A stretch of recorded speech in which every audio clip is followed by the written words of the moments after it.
Do you hate the sound of your voice? For example, when you listen to it back recorded. Now, this is something that people commonly, I was going to say, complain about their voice. It's a concern. It's not a complaint. It's a concern that people say, well, I hate my voice when I record it back. But is it true? Does the research say that it's true that people don't like it when they listen to their voice back? And do some people feel like their recorded voice, or their voice in general, is more their voice than others? So we're going to look today into a research paper, a particularly interesting research paper I came across the other day. I was supposed to be doing other research work, and I found this paper, and it opened up a whole can of rabbit holes that I then went down. But it's got this wonderful idea of vocal congruence. How much does your voice feel like your voice? So we're going to go into the research, find out what it's looking at. But first, if you don't know me, I'm Alex. I'm a voice coach. I'm also a voice researcher, doing an MA in voice, and particularly interested in the intersection between voice and authenticity and things like this.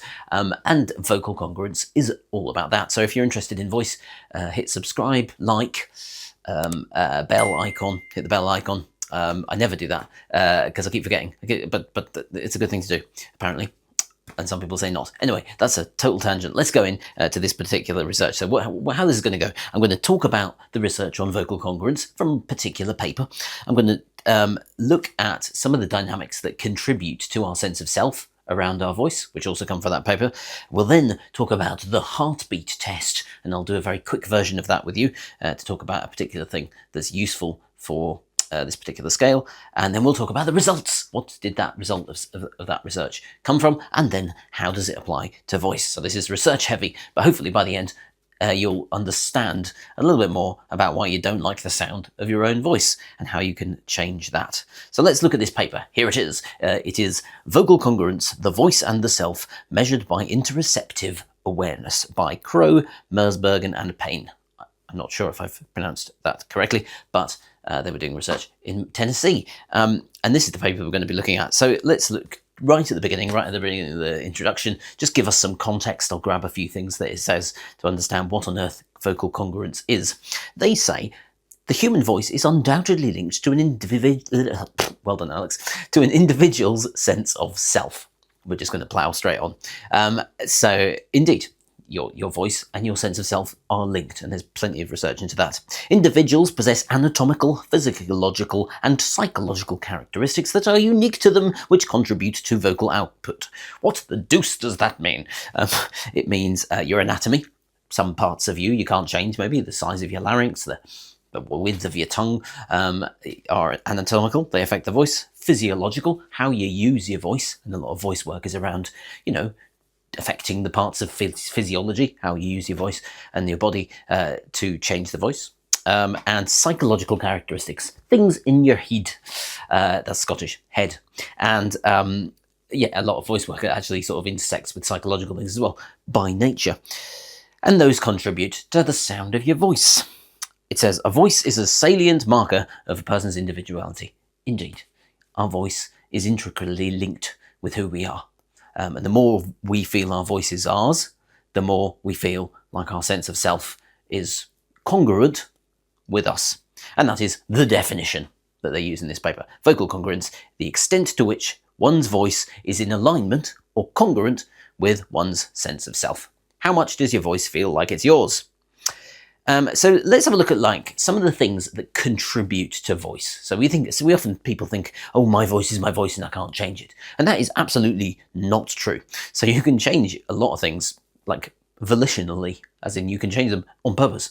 And a lot of voice work shows you how much you can change within your voice. But there are also a bunch of things that happen to us or that are related to our voice, which are also very variable and can change. So it says, a voice is also a means to signal paralinguistic information. It gives us more information than just the words we say.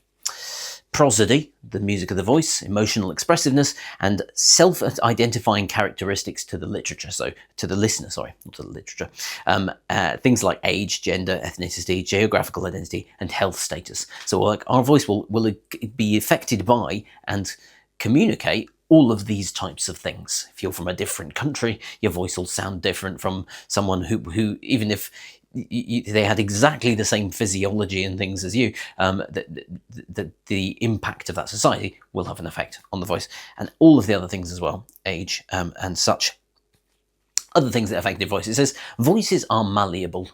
You can change them and can be actively modulated by an individual depending on mood. You can change it, basically. You can change it based on social context, where you are, like what social group you're in, physical environment, where you are physically, and characteristics of the conversational partner. You change your voice based on who you're talking to. And actually, I did a video a little while ago about this, about why we pick up people's accents not meaning to. So that's an interesting one.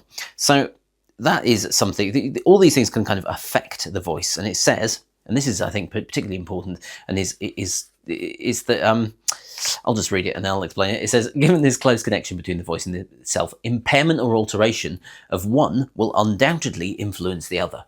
Now, you might not have thought about this, but if your voice gets like hurt because of surgery, for example, your sense of self will change. And similarly, if your sense of self changes, if you feel you've become a different person, your voice will often change as well. So the more confident I've become, the more confident my voice has come. And some of that's due to voice work and some of it's due to other work as well. But we can't tease out which was which. And it says, damage to the vocal system could potentially alter the individual's sense of self, as we've said. While the effects of the voice in areas such as emotion, social interaction, and quality of life have been widely investigated. Indeed, like, basically, your voice affects all of these things, all of this, like your emotion, how you interact with people. And this is a lot of the research that I'm interested in doing, is sort of looking at these intersections. Anyway, let us go straight to the point of this paper. So that's the context. That's like driving home the fact that voice and sense of self are so intricately linked. But what are we looking at in this paper? Well, they talk about how there are two different ways of kind of getting your sense of self, specifically through your voice. There is interoception, so the feelings that you feel within your body. So how, and we'll talk about a little test that you can do for interoception, but stuff that's not related to your like outer senses. So can you feel your breathing? Can you hear your heartbeat? Can you hear your thoughts potentially? Not sure how that goes. But exteroception is things that come from outside. So if you hear the sound of your voice recorded back to you, played back to you, that's exteroception. You're using your ears to hear your voice, as opposed to what you feel inside. And the question we have in this research is, does external things, do they affect how much our voice feels like our voice? As the feelings from the within, and there are some very interesting findings. So we're going to look at these questions. So let's say they've got 4 questions that we're asking in here. One of them is from the paper. It says, if one's voice changes, does this disrupt your self-conscious concept and self-identity as expressed through inter or exteroception? Is it that our voice changes and therefore we hear it differently from outside, so we feel our voice is ours or not ours, like it feels incongruent, or is it from our feelings inside, or is it something else? So, and another question that we have is, okay, if we become more aware of what's happening inside of us, this is one thing that you do in voice work, as we'll talk about at the end, does it make it feel, your voice feel like your voice is your voice? Like, do you feel more comfortable with your voice if you increase how much you can feel things inside your body? Do we hate listening is another question. We'll find this. Do we hate listening to ourselves because our voice doesn't feel like ours? And how does this affect our personality? So we're going to go through the steps of this paper. What did they do? They had a bunch of people, right? I'm going to explain this in very not academic language. Bunch of people. They did a load of tests on them, like questionnaires and stuff, to see how they were. And then they started off with this heartbeat detector and stare test that I'm going to give you in a second. They then did a speaking task. People had to talk, read out pieces of a passage and talk about, just to describe a picture, I think, so in their own words. They then had to fill out this new scale that they're proposing. How the vocal congruence scale. How much do people feel like their voice is their voice? They then did a listening task. They listened back to the thing that they'd recorded, and then they did the congruence again. And if we hate hearing ourselves, if it's true that we hate hearing ourselves played back, then people's congruence, how much they feel their voice is theirs, would probably dip. It would go down at the end. Is that what happened? Well, we'll find out in a second. But first, let's talk about this heartbeat test. So they needed a way to tell how many people knew, or how well people could detect what's going on inside their body. So at the start of voice workshops, often I'll do things a little bit like I'm about to do, just to see whether people can feel what's going on in their body. So I'm going to do this for 5 seconds. So they did it for 15, 30, 45 seconds. We're not going to do that. And I'm going to give you 5 seconds, and you're going to count the heartbeats that your body has without touching your arm or touching your neck. So you're just feeling it inside. So when I say go, I want you to count how many heartbeats you can feel inside your body. Ready? Go.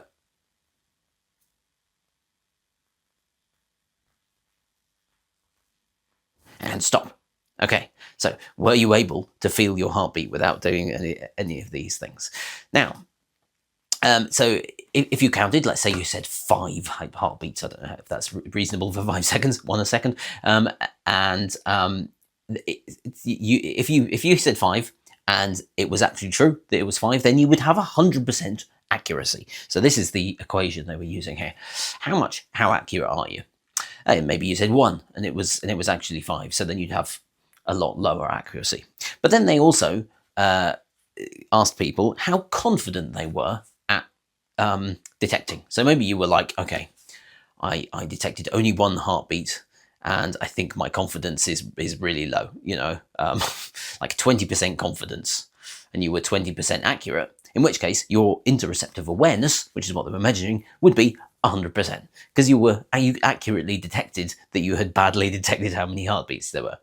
And what this means is that people who can feel what's going on inside them accurately and confidently, it matches, then they're more aware. And people who are like, yes, I know exactly how many heartbeats there were, and they were completely off, they have a low awareness within this. And then they ran this test. So this is something you can think about. I'm going to read out these questions. You can kind of think about your voice when you speak, how much your voice belongs to you. It seems like, or whether your voice is functioning as it normally does. How much your voice reflects who you are. How much you feel in control of your voice. How satisfied you are with how your voice sounds. Think about whether you think about the way your voice sounds when you hear it or speaking, whether your voice sounded clear, whether you're speaking in a way that you're easily understood, whether your voice accurately reflects your mood, and whether your voice reflects your gender. Now, I will say, just as a sidebar here, they didn't include in this study people who were dysphoric. So if you're aware of gender dysphoria, if you've not heard of dysphoria, think of euphoria. So euphoria means like this really good feeling, sort of like high energy, like, oh, everything is brilliant feeling. Now imagine the opposite of that. So some people, when they hear their own voice, have like a similarly like physiological, like negative feeling towards the sound of their own voice. So that's a level of, like, in gender affirming voice work, you might be working with dysphoria. In this particular scale, they didn't use people with dysphoria, so actually there are other scales for that. So if you are or know someone who feels vocally dysphoric, the results of this study are not directly applicable. I'm just saying that. But they ran that test, and we asked those questions. They asked these questions of like, okay, do people who feel more, like who can understand what's going on, interoceptive awareness, are they happier with their voice? Do they feel more like their voice is their voice, or do they feel lower happiness? And these are the results. So we love some results. They said that people with low interoceptive awareness, people who couldn't work out what was going on in their body, were significantly more likely to have lower scores in vocal congruence. Basically, the less aware you are of the inside workings of your body, the less happy you are with your voice. And I've certainly found that with the voice work. The more voice work you do, the more happier you become with your voice, because the more you can feel what's going on in your body. But also, and this is the interesting question, remember we were saying if you listened to your voice recorded, do you dislike that? And it says, well, participant score did not significantly differ after the speaking task versus the listening task. So they spoke, their voice score was here, congruence score. They listened to the sound of their voice, and their vocal congruence score didn't change very much. And that's quite a good thing. So that means if you listen to yourself back in a recording and you don't like the sound of your voice, the result, one of the ways to deal with it is to get a better understanding of what's going on in your body. Start to learn how to detect what your vocal mechanism is doing, and feeling your breath and feeling your heartbeat, and feel out what's going on in your body. They also, and finally, we're going to look at this, they also aligned the results with MPQ, so it's a multi-personality quiz or something, I've forgotten the word of it, which looks at positive emotionality, like how much people have positive experiences in their life, negative emotionality, which was like how susceptible you are to things like depression or anxiety, and also behavioral constraint, how much you work to kind of align with people in society, for example.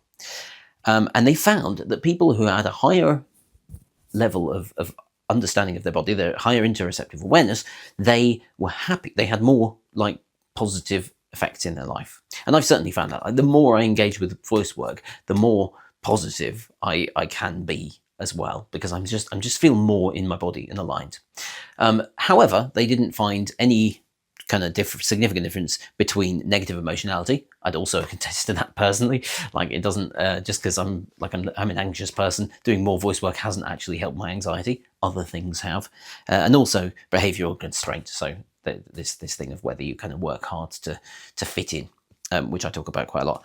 But there you go, that's the results. So I mean, that was a research heavy paper, but I think this idea of vocal congruence is really, really interesting, because it means that there's this way of feeling happier with your own voice, and that way is exactly what happens in the kind of basic parts of voice work, where you're just kind of, I often get people to just stand and breathe and feel what's happening in the body, because it works. And then now I understand why. It's because people who are more interoceptively aware tend to be happier with their voice. They tend to feel more congruent. Their voice is theirs.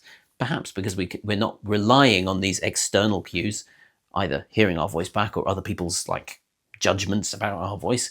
We are feeling and hearing and feeling our voice within our own body, and therefore get confidence that we are using a voice in a way that really feels like us. So there you go. That was a deep dive into that vocal congruence paper. If you're interested in more research stuff, if you've got more questions, perhaps you've got questions about that you want me to deep dive into the rabbit holes of research, put them in the comments, and when we can find them. And also subscribe, hit the bell icon, follow me on social media. You can sign up to the waitlist for Voice Lab whenever that runs next, which should be in the new year. And yeah, just have a brilliant day, and I hope your voice feels congruent with who you are.